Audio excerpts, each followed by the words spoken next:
नमस्कार, BPYQ world papers YouTube channel में आपका स्वागत है। लास्ट क्लास में हमने जहां से छोड़ा था वहीं से स्टार्ट करते हैं।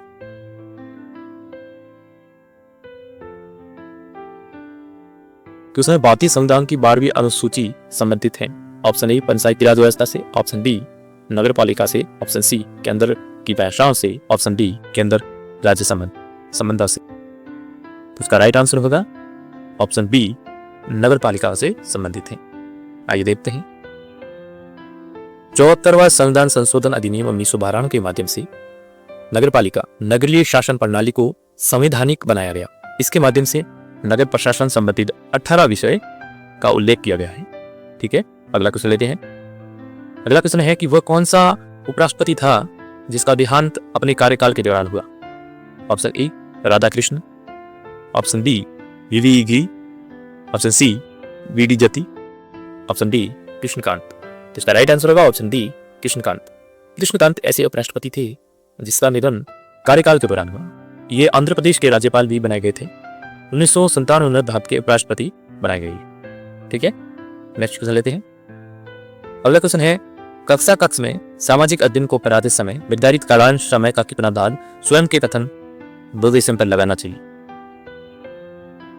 Option A 40%, option B 60%, option C 50%, option D 20%। तो उसका राइट आंसर होगा ऑप्शन ए 40%। आइए देखते हैं कि कक्षा कक्ष में सामाजिक अध्ययन को पढ़ाते समय शिक्षक लगा कालांश समय का 40% स्वयं के कथन निर्देशन पर लगाना चाहिए। शेष 60% भाग पर प्रश्न पूछने, विश्लेषण करने, विचार स्पष्ट करने तथा भावनात्मक अभिव्यक्ति का प्रदर्शन करने में उपयोग करना चाहिए। ठीक है, अगला क्वेश्चन।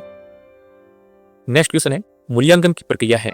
ऑप्शन ए उद्देश्यों की उपलब्धि के विस्तार का निर्धारण, ऑप्शन बी परिणामों की गुणवत्ता व मूल्यों का निश्चय करना, ऑप्शन सी अनुदेशन के परिणामों की तुलना करना, ऑप्शन डी उपरोक्त सभी। तो मूल्यांकन की जो प्रक्रिया है, ये जो ऊपर दे रखे हैं सभी, ये सभी सही। आइए देखते हैं। मूल्यांकन एक सतत प्रक्रिया है। मूल्यांकन कैसी है? एक सतत प्रक्रिया है।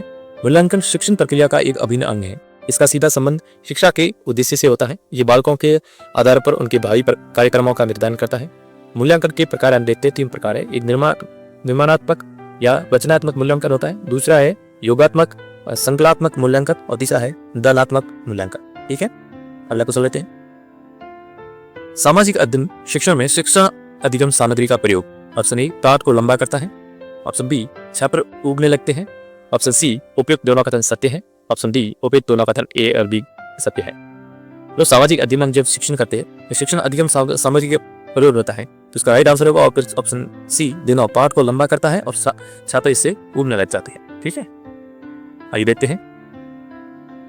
वह सामग्री जो शिक्षा को सरल, सुगम, आकर्षक, हृदयग्राही तथा बोधगम्य बनाती है उसे शिक्षण अधिगम सामग्री कहते हैं। शिक्षण अधिगम सहायक सामग्री सोच और खोज की प्रवृत्ति को प्रोत्साहित करती है। शिक्षण अधिगम सामग्री के 3 प्रकार है। पहला श्रव्य सहायक सामग्री, दूसरा दृश्य सहायक सामग्री, तीसरा श्रव्य और दृश्य। श्रव्य मतलब सुनने की दो में सामग्री। ठीक है, अगला क्वेश्चन। नेक्स्ट क्वेश्चन है प्रोजेक्ट विधि को सर्वप्रथम किस वैज्ञानिक ने शिक्षा प्रणाली का व्यवहारिक रूप दिया। Option A Dewey, option B doctor WH Kilpatrick, option C Stevenson, option D में से कोई नहीं। तो उसका राइट आंसर होगा option B doctor WH Kilpatrick ने प्रोजेक्ट विधि का सर्वप्रथम वैज्ञानिक प्रणाली का व्यवहारिक रूप दिया था। आइए देखते हैं कि प्रोजेक्ट विधि को सर्वप्रथम वैज्ञानिक शिक्षा प्रणाली का व्यवहारिक रूप डॉक्टर WH किलपैट्रिक ने दिया। इस विधि का विकास अमेरिका में हुआ जिसके प्रणेता जॉन डेवी थे। ठीक है, नेक्स्ट क्वेश्चन। निम्न का सही मिलान कीजिए। दे रखा है BH ब्लूम मूल्यांकन आयाम सही है। हर्बर्ट इनका स्मृति स्तर ये भी सही है। मोरिसन बोध स्तर ये भी सही है। हंट चिंतन स्तर ये भी सही है। तो इसका राइट आंसर होगा ऑप्शन सी का ए।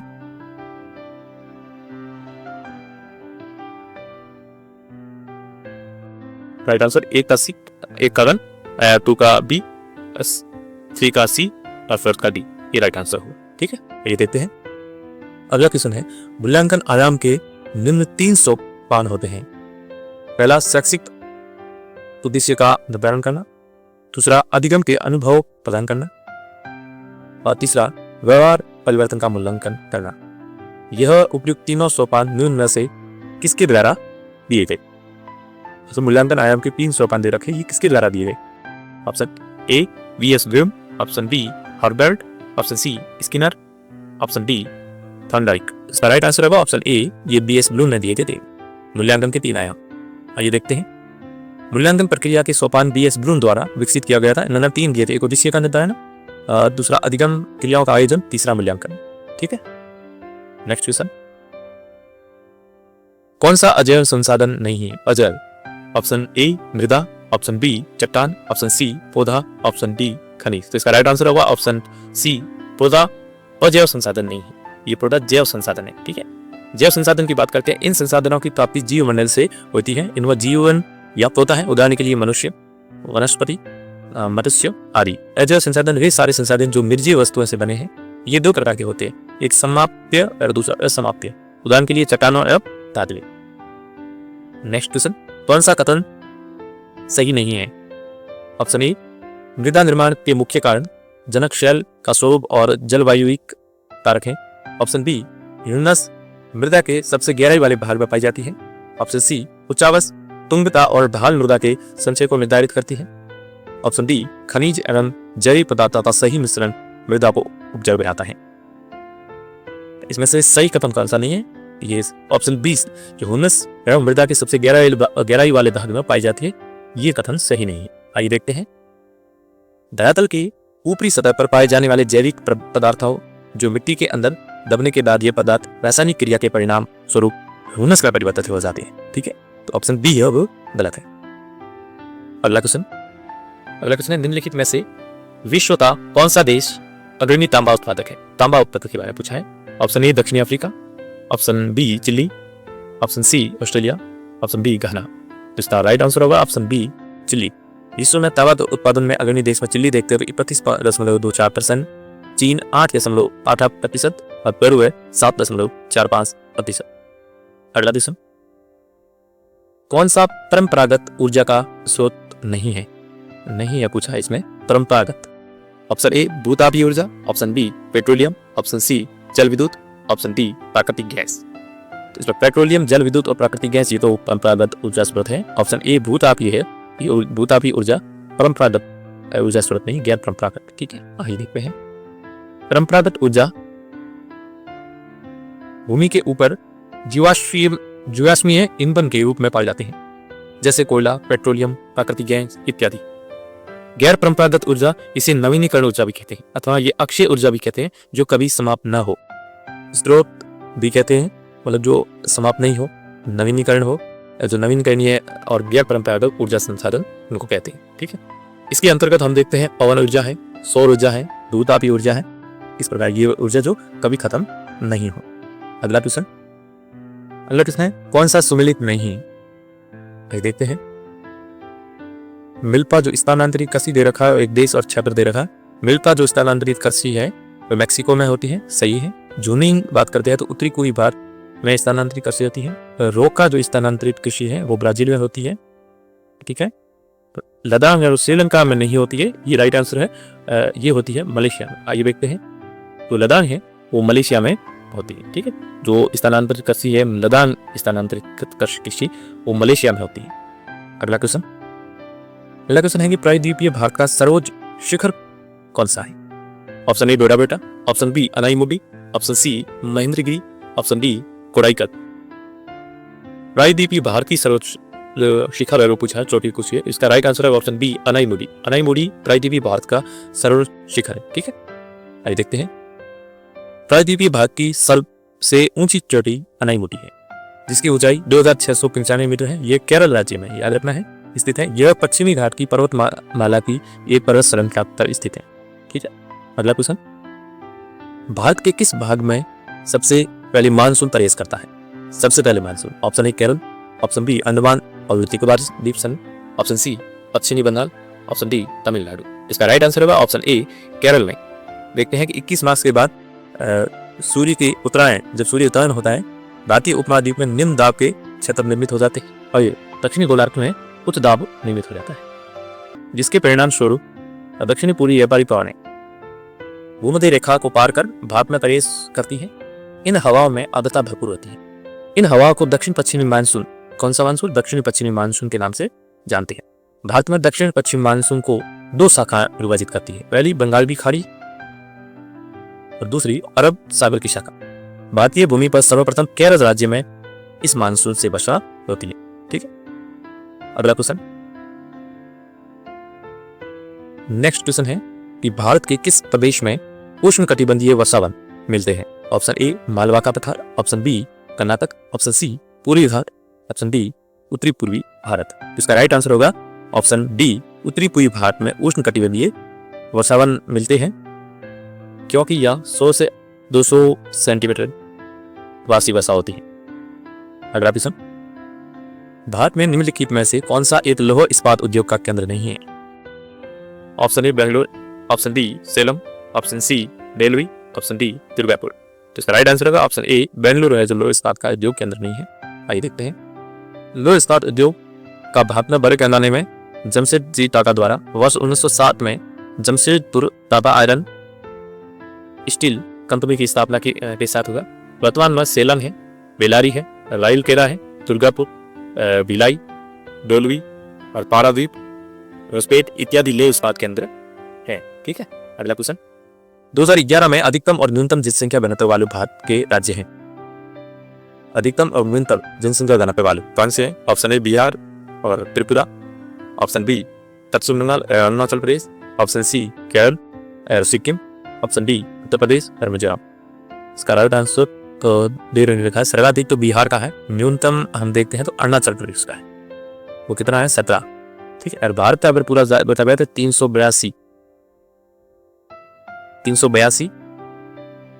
प्रति वर्ग किलोमीटर जनघनत्व है। ये प्रश्न गलत, इसमें ऑप्शन सही नहीं दे रखे। बिहार का तो सर्वाधिक है और न्यूनतम लाभ तो पूरा ही अरुणाचल प्रदेश का है 17। ठीक है, अगला क्वेश्चन लेते हैं। नेक्स्ट क्वेश्चन है कि बुराक का पठार स्थित है। बुराक का पठार, ऑप्शन ए रघुनाथगढ़ नाहरगढ़ के मध्य, ऑप्शन बी अचलगढ़ और देवलवाड़ा के मध्य, ऑप्शन सी कुंभलगढ़ और गोविंदगढ़ के मध्य, ऑप्शन डी जयगढ़ और नाहरगढ़ के मध्य। तो इसका राइट आंसर होगा ऑप्शन सी, कुंभलगढ़ और गोगुम्बा के मध्य बुराक का पठार स्थित है। ठीक है, कुंभलगढ़ है जो राजसमंद राज्य और गोगुना उदयपुर के बीच है, ये बुराक का पठार स्थित है। अगला क्वेश्चन, निम्नलिखित में से कौन सी राजस्थान की परंपरागत जल संरक्षण की विधि नहीं है? नहीं है कुछ को खड़ीन तो है, ऑप्शन ए खड़ीन, ऑप्शन बी टाका ये भी है, ऑप्शन सी टोबा ये भी है और ऑप्शन डी नाली, ये नाली नहीं है। तो इसका राइट आंसर होगा नाली। राजस्थान ने प्राचीन काल से ही अनेक विधियां द्वारा जल संरक्षण को बढ़ावा दिया है। यहाँ जल संरक्षण की परंपरागत विधि की बात करते हैं तो नाड़ी है, नाली नहीं नारी, बावड़ी है, खड़ीन है, बेर है, बेरी जो बेरी होती है, बेरी, झीले हैं, कुई है, जालरा है, टोबा है, कुंडिया है, टाका है, ये। ठीक है, अगला क्वेश्चन, कौन सा सुमेलित नहीं है? एक तरफ खनिज दे रखे है, दूसरा खनन क्षेत्र दे रखा है। टंगस्टन की बात करते हैं तो ये डेबाना सही है। सीसा और जस्ता सवारी राजस्थान में होता है, इसमें राजपुरा और बरीवा है, सही है।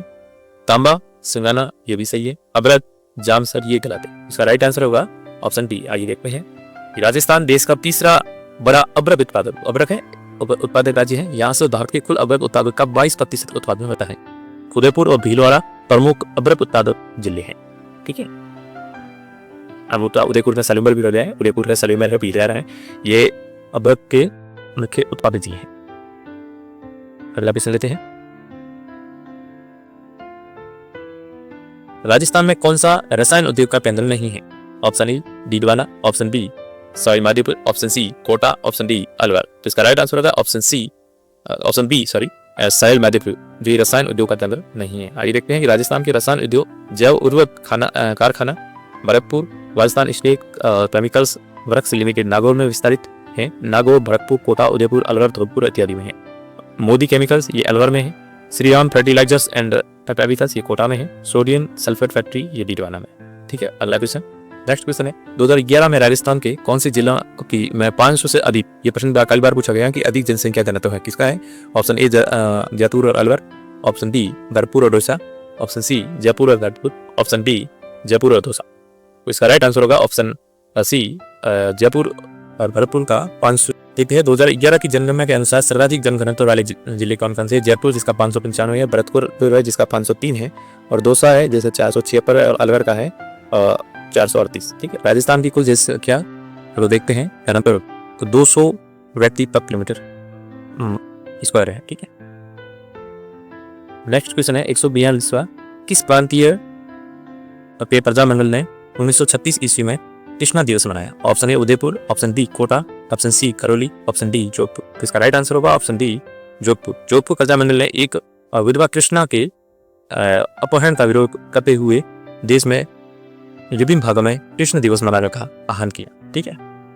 नेक्स्ट क्वेश्चन, राजस्थान के किस जिले में युद्ध संग्रहालय की स्थापना अगस्त 2015 में की गई? Option A Sikar, option B Jaisalmer, option C Jodhpur, option D Barmer. तो इसका राइट आंसर होगा ऑप्शन डी जैसलमेर। युद्ध संग्रहालय भारतीय सेना के स्मारक के रूप में 24 अगस्त 2015 को जैसलमेर जोधपुर राष्ट्रीय राजमार्ग पर स्थापित किया गया। इसका उद्घाटन भारतीय सेना के दक्षिण कमान के लेफ्टिनेंट जनरल अशोक सिंह ने 1965 के भारत पाकिस्तान युद्ध की स्वर्ण जयंती समारोह में ये अवसर पर किया। ठीक है। अगला क्वेश्चन है कवि बांधव की उपाधि किस चौहान शासक को प्राप्त थी? ऑप्शन ए विग्रहराज चतुर्थ, ऑप्शन बी पृथ्वीराज चौहान तृतीय, और option C Aniraj, option D Ajayraj. इसका राइट आंसर होगा ऑप्शन ए विग्रहराज चतुर्थ, जिनको कवि बांधव की उपाधि प्राप्ति। आइए देखते हैं। विग्रहराज चतुर्थ को कवि बांधव की उपाधि प्राप्त थी। इसे विद्वानों का आश्रयदाता भी कहा जाता है। यह चौहान वंश का शासक था। इसके शासनकाल को चौहान वंश का स्वर्ण युग कहा जाता है। यह याद रखना है। अगला क्वेश्चन है कि अबानेरी तथा राजौरगढ़ के कलात्मक वैभव किस काल के हैं? Option A Gurjara Pratihara, option B Chauhan, option C Guhil Sisodia, option D Rathore. तो इसका राइट आंसर होगा ऑप्शन ए गुर्जर प्रतिहार। अबानेरी दो शाखाएं तथा राजौरगढ़ के कलात्मक वैभव गुर्जर प्रतिहार काल से की देन है। नेक्स्ट क्वेश्चन, सामाजिक अध्ययन की संप्रत्य को सामाजिक अध्ययन का अध्ययन है वह अध्ययन है जो मानव जीवन के रहन सहन के ढंग, मूलभूत आवश्यकता क्रिया जिनमें मानव अपनी आवश्यकताओं की पूर्ति के लिए संलग्न रहता है तथा संस्थाओं जिनका उसने विकास किया है का ज्ञान प्रदान करता है, किसके द्वारा बताया गया है? Option A Wesley, option B John Michaelis, option C MP Moffat, option D encyclopedia of education research. इसका राइट आंसर होगा option D encyclopedia of education research. Next question है सामाजिक अध्ययन के क्षेत्र के अंतर्गत निम्न में से किस तथ्य का अध्ययन किया जाता है? ऑप्शन ए समाज संबंधी अध्ययन, ऑप्शन बी मानवीय संबंध का अध्ययन, ऑप्शन सी नागरिकता की शिक्षा, ऑप्शन डी उपयोग सभी। तो इसका राइट आंसर है ऑप्शन डी उपयोग सभी। सामाजिक अध्ययन के क्षेत्र के अंतर्गत हम देखते हैं समाज सामूहिक घटनाओं, मानवीय संबंध, कला एवं प्राकृतिक विज्ञान, सामाजिक वातावरण, भौतिक वातावरण, अंतर्राष्ट्रीय सद्भाव भावना, व्यवहारिक ज्ञान आदि का अध्ययन किया जाता है। लास्ट क्वेश्चन है कि सामाजिक अध्ययन के अध्यापक से ज्ञान देते समय निम्न में से किन किन तथ्यों की अपेक्षा रखना स्वाभाविक है? ऑप्शन ए विशिष्ट वाक्य तथा वस्तु के संबंध में स्पष्ट विचार, ऑप्शन बी सामान्य पदों पर गुणों की अवधारणा, ऑप्शन सी तथ्य नियम परिभाषा विधा और तर्कवादी की स्थापना, ऑप्शन डी उपयुक्त सभी। इसका राइट आंसर होगा ऑप्शन डी जो दे रखे ए बी और सी, ये तीनों सही है। आइए देखते हैं कि सामाजिक अध्ययन के अध्यापक से ज्ञान देते समय कुछ मुख्य अवधारणा पर ध्यान देने की अपेक्षा रखना स्वाभाविक है, जैसे सामाजिक अध्ययन के तत्वों को समझाना, तरह को समझना, तथ्यों का स्मरण तय कराना, स्पष्ट विचार, सामान्य पदों एवं गुणों की अवधारणा तथा तथ्य नियम परिभाषा एवं तर्कवादी की स्थापना आदि उसके कराने की कार्यकुशलता का लक्षण है। ठीक है, ये थे क्वेश्चन। आपको कैसे लगे जरूर बताइएगा और मिलते हैं अगली वीडियो में। धन्यवाद।